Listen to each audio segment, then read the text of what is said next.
Ladies and gentlemen, Jose Antonio Vargas.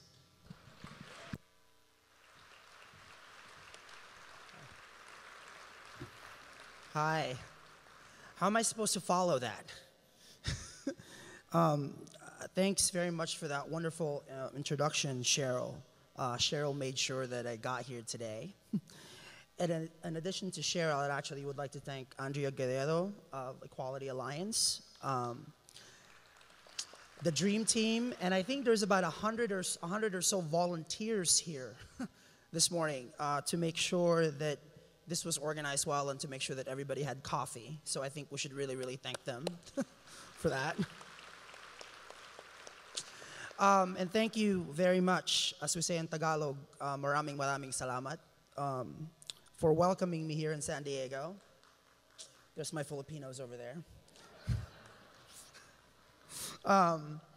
You know, a lot of my family members actually live in Chula Vista, so it's been great being here, visiting with them. I am honored and humbled to be a part of Martin Luther King Jr. celebration and this 24th annual All People's Breakfast. One of my best friends, Jamu Green, she actually gave the keynote here last year at this exact event. And she noted that Dr. King has now been dead longer than he's been alive. I believe that when we celebrate him, when we honor him, what we're really doing is celebrating and honoring the best in each of us. If Dr. King was a voice, an honest clarion voice for acceptance, inclusion, and opportunity, and he was, then we too can become honest clarion voices for acceptance, inclusion, and opportunity in our own lives. My mother sent me here to America to live with her parents, my grandparents, when I was 12. The year was 1993, and my introduction to American culture was O.J. Simpson driving in that Bronco, Nancy Kerrigan's knee getting whacked, and Seinfeld. But a big part of that American introduction was learning about Dr. King.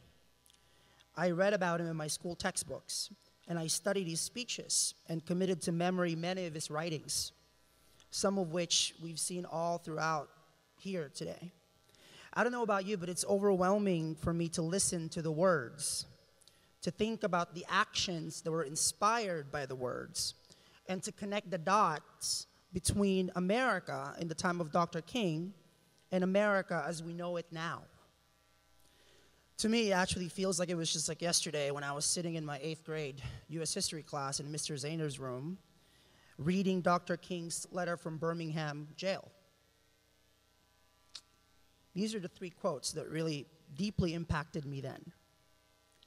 Whatever affects one directly affects one indirectly.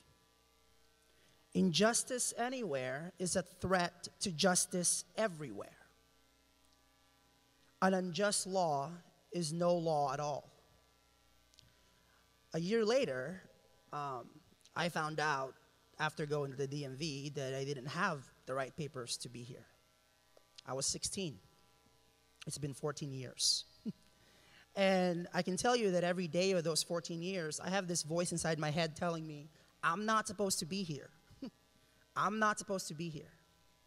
But I am here. And citizenship, I had to realize, is more than a birthright. Citizenship is probably the most important word to me, the word that I treasure most, because it's something that I always had to fight for. It was disorienting being a 16-year-old in high school, realizing that the flag that I was pledging allegiance to didn't pledge allegiance back to me. And it was then that I had to kind of realize that America was something I had to fight for. It was something I had to earn. A year later, when I was 17, I luckily discovered journalism, which to me was a way to make sense of this new country and my place in it. And I actually deluded myself into thinking, I remember making a list of accomplishments. I thought to myself that if I worked for a big news organization, if I won some big prize, like a Pulitzer or something, if I write for this thing called The New Yorker, which I guess all influential, well-read people read, if I cover a presidential campaign, if I could just succeed enough, I could earn it. And as a journalist, a big part of my job is connecting the dots. And as one of the estimated 11 million undocumented people in this country, by the way, 250,000, 250,000 undocumented people just in San Diego County alone, my life depends upon connecting those dots. That's why after hiding and lying and keeping a secret for many, many years, I decided that it was time to come out. Because I actually thought that I could work my way into it, and now that I had a piece of a Pulitzer Prize, I had written for The New Yorker and interviewed Mark Zuckerberg. I have covered a presidential campaign for the Washington Post. I was living in Manhattan. I was as successful as I wanted to be, and I still didn't have papers. It was time to speak out, and that's why I decided to tell the truth about my life in an essay for the New York Times.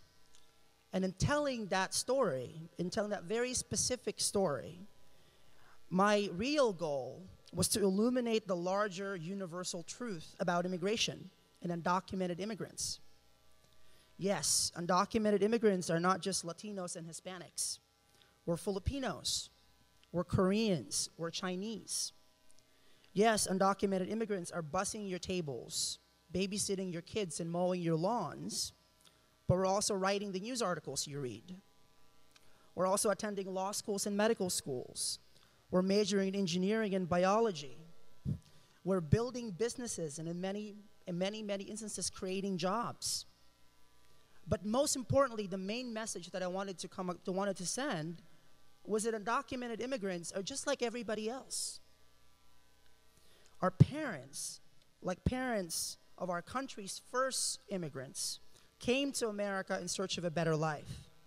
Like everyone in this room, documented or not, we wish to live life with dignity.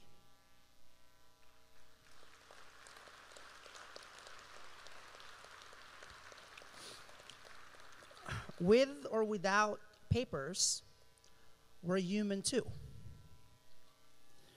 On the day the New York Times published my essay, Jamu, one of my friends, and other friends joined me in creating an organization called Define American. Please visit it on defineamerican.com. And the goal of this organization is to elevate how we talk about immigration in this country. My story, after all, is just one story. In this very room, there are a handful of Americans who have come out and insisted that America see them fully. You know, in a way, our very existence is an act of civil disobedience. We are here. We go to your churches. We go to your schools. We are a part of your community. We are telling our own stories. And indeed, there are many, many more stories to tell. And not just of undocumented immigrants like me, but stories of our allies. The teacher who mentors an undocumented immigrant. The pastor who welcomes an undocumented immigrant to their churches. The coworker who worries about his undocumented friend. These American citizens are the good Samaritans in the lives of undocumented immigrants like me. They make up what I've been referring to with an acute sense of history as our 21st century underground railroad of supporters. Because you see, illegal immigration is not just about Americans without papers, about people like me.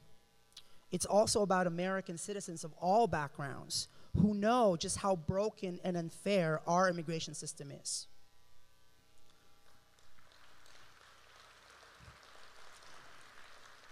A few months ago, I went to Alabama because I'm crazy. I got to Alabama the day after the court issued an injunction basically saying that it was no longer a crime for me to be in Alabama. But even though they issued that injunction, right now in Alabama, it's a felony for an undocumented immigrant to get in any business transaction with the government. In other words, it's a felony for undocumented people in Alabama to get water service from the state.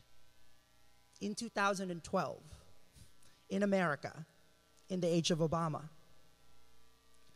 And what was so interesting being in Birmingham, I actually ended up spending 3 hours outside of a Kohl's department store talking to Alabamans, asking them about this law. And what was so interesting was that about a dozen people whom I spoke with said that they supported the law, but they couldn't quite tell me what was in the law. When I then told them that, by the way, when you say these illegal aliens, I'm actually one of the people you're talking about. And a really nice elderly woman said to me, "But you speak English so good."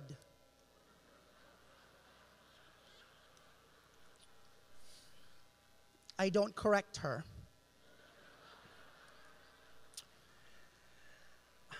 Someone said, "But we don't look Mexican." "But your name's Jose?" One man, a very nice gentleman, said, "But isn't the Philippines a protectorate of the United States?" "Not since the Spanish-American War."